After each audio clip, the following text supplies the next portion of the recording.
Quel plaisir de piloter un méca aussi puissant. Qu'est-ce que c'est? Oh non, putain, un chat, il m'a fait peur. Dégage. Va chier dans ta caisse, là-bas. Oh non, qui s'approche pas, ça me file de l'aérophagie, les chats. Putain, non.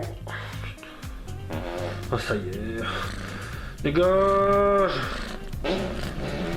Dégage. Oh, aïe, aïe, aïe. Dégage. Oh putain, ça y est, il est parti. Oh, il faut que j'ouvre. Il faut que j'ouvre vite. Oh putain. Oh, j'ai failli crever. Oh, hi everybody, welcome to a new... Oh, excusez-moi. Hi everybody, welcome to a new Monsieur Toys Review. Comment t'as... Voici la bête, Full Metal Ghost Captain Form, il est juste énorme. Ici on a un petit sticker qui nous dit qu'on a un accessoire exclusif à l'intérieur, on va voir ça. Mais regardez cette photo tout à fait sublime avec ce fond de ciel sanguin. Et cette figurine a été créée donc par 3-0 Bandai, ils forment B3 à tous les deux, et également le fameux mecha designer de Gundam, Kunio Okawara. Sur le côté on a un vernis sélectif sympathique. La même chose de l'autre côté, et au dos un line art doré qui reprend le dos du mecha.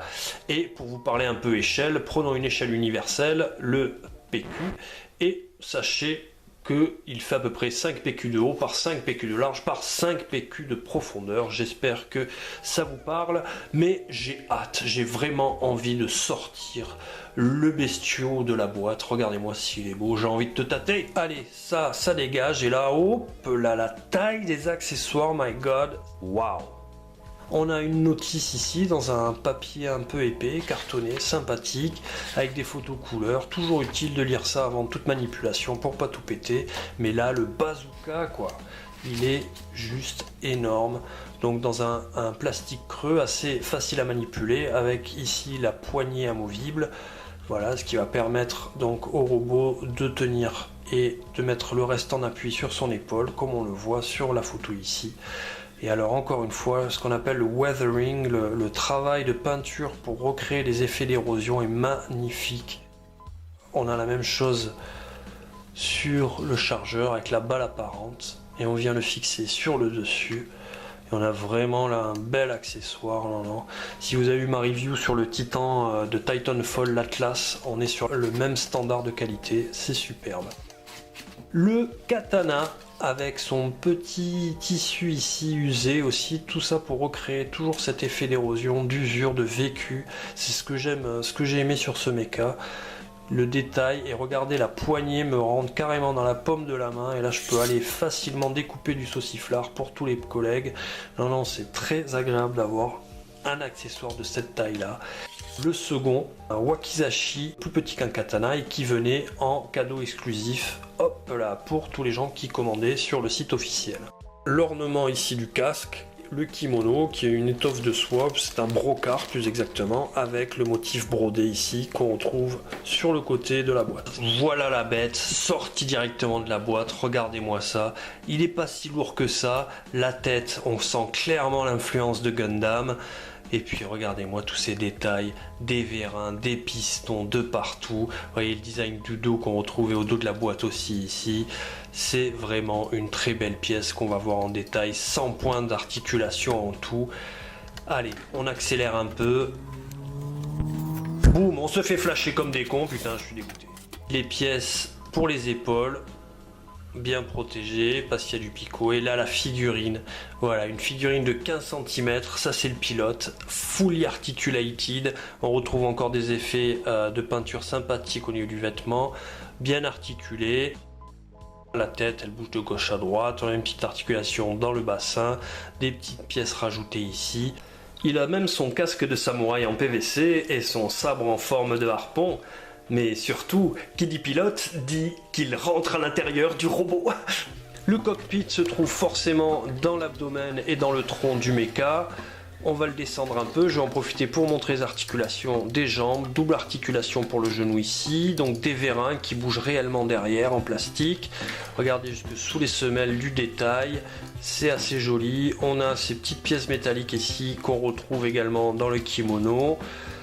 Là, encore de la belle peinture sur la jambe et du ratchet pour l'articulation de l'aine. Voilà, tout est fait pour qu'il tienne bien sur ses appuis. On va passer à l'ouverture du cockpit. Il suffit de soulever ce grand panneau là. Attention de ne pas oublier également ces deux petits panneaux qui servent à laisser passer les mains et les avant-bras. Pour les jambes, on descend ces panneaux là. Et enfin la console, on tire vers l'arrière. On met vers l'arrière les deux manettes de contrôle. On a un éclairage LED aussi qu'on verra tout à l'heure pour éclairer l'intérieur du cockpit. Et qu'est-ce que j'ai oublié? Oui, les deux petits panels ici à descendre et qui eux servent de marchepied pour le pilote pour qu'il puisse accéder plus facilement depuis le sol à son poste de pilotage. Allez, je vais chercher le valeureux pilote. Bon, j'ai bien réfléchi, j'ai l'impression que ça passe pas, je rentre dans la boîte. Mais enfin, il faut au moins essayer. Je n'y tiens pas, s'il vous plaît. Revenez ici, mais enfin attention, Non. celle-là va partir. Hein.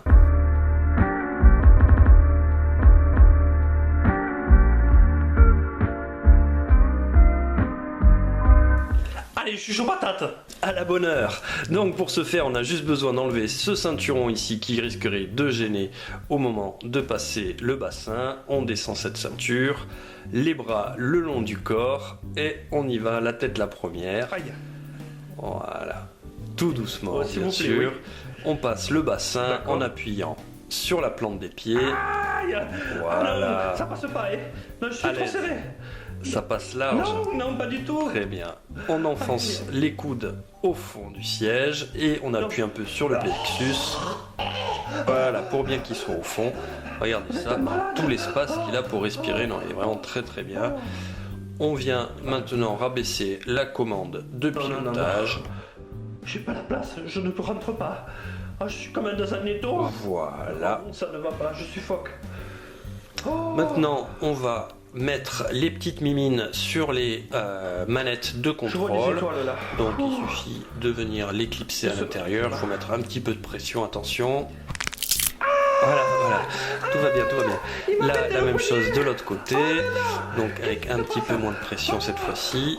Voilà, Oh non, non, non, il se passe quelque Ça chose, passe. je sens plus ma main. Je le... ah oui. Ok, on referme les jambes ici, doucement, Ah, mon genou, il m'a niqué le tout genou. doucement, voilà, et on vient cacher, enfin je veux dire fermer tout ça. Rentrez-moi cet os, bordel.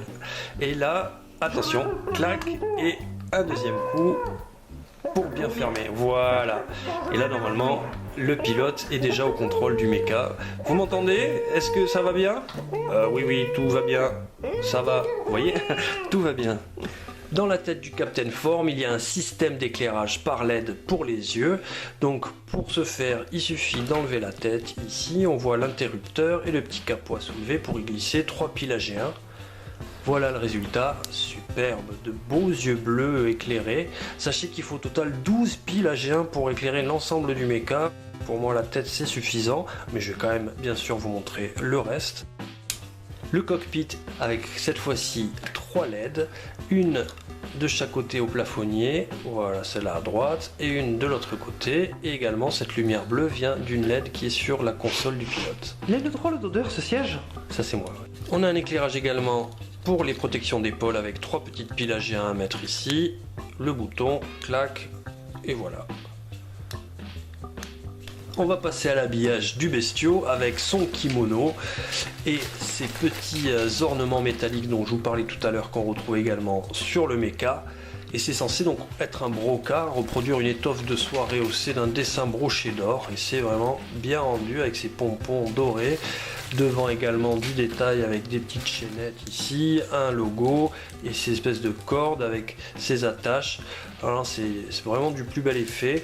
On a également cette ceinture qu'on vient clipser au dos du mecha. Et voilà, il a son petit tablier de soubrette. Sexy bitch. Et à l'intérieur, donc, on a une espèce de plastique, comme une bâche un peu, ça rappelle, et ça permet d'avoir cette souplesse dans les matériaux, et c'est sûrement plus résistant que du tissu, je suppose. On va lui mettre la tête par l'entrée ici, et vous allez voir, vraiment ça lui donne un cachet assez fou. Moi c'est ça qui m'a plu. Après un mecha avec des vêtements c'est toujours particulier, mais là ce côté kimono, je trouve ça superbe.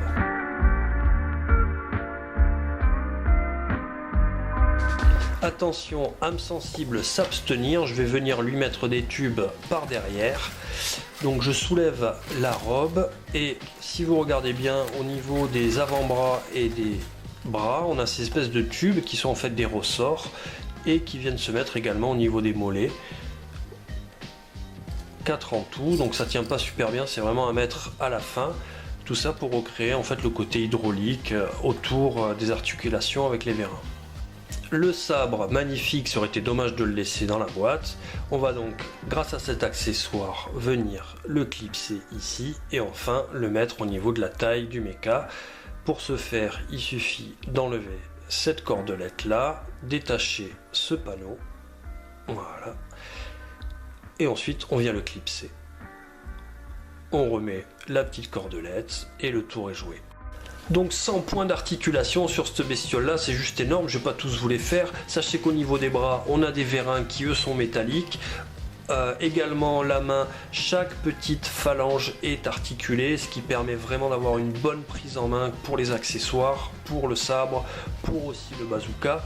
Le bazooka qui est dans un plastique de très bonne qualité, mais qui est en plastique creux, ce qui fait qu'il n'y a pas de surplus de matière à l'intérieur, donc ça reste léger, même avec le chargeur dessus.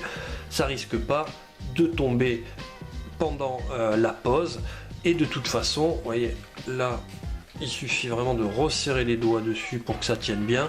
Et en plus, on a du ratchet, c'est-à-dire de l'articulation crantée au niveau des épaules. Donc une fois que c'est dans le cran, bah, ça bouge plus, ça tombe pas. Là par contre il faut que je lève un peu le coude, chose n'est pas coutume, pour bien que ça tienne. Et une fois que c'est en place, voilà, ça bouge pas, 45 cm le bestiau, on n'a pas envie qu'il tombe. En conclusion les guys, qu'on aime ou qu'on n'aime pas, c'est une pièce quand on l'a chez soi qui ne laisse pas indifférent. Dans un cadre un peu épuré, les gens vont venir, ils vont voir que ça, ils vont aller voir, ils vont en prendre plein les yeux. Donc je voulais rendre hommage à cette pièce là. Quand on a ce genre de pièce dans sa collection, forcément ça a un coût aussi, donc je voudrais rendre hommage aux gens grâce à qui je l'ai eu, c'est-à-dire ma petite femme qui me l'a offert pour mon Noël et mon anniversaire, 2 cadeaux en un, c'est pour vous dire, et également l'ancien propriétaire qui est un passionné collectionneur de 3A30. Merci à lui, merci à vous pour avoir regardé cette review et pour soutenir la chaîne. On se dit à plus, c'était Monsieur Toys, ciao.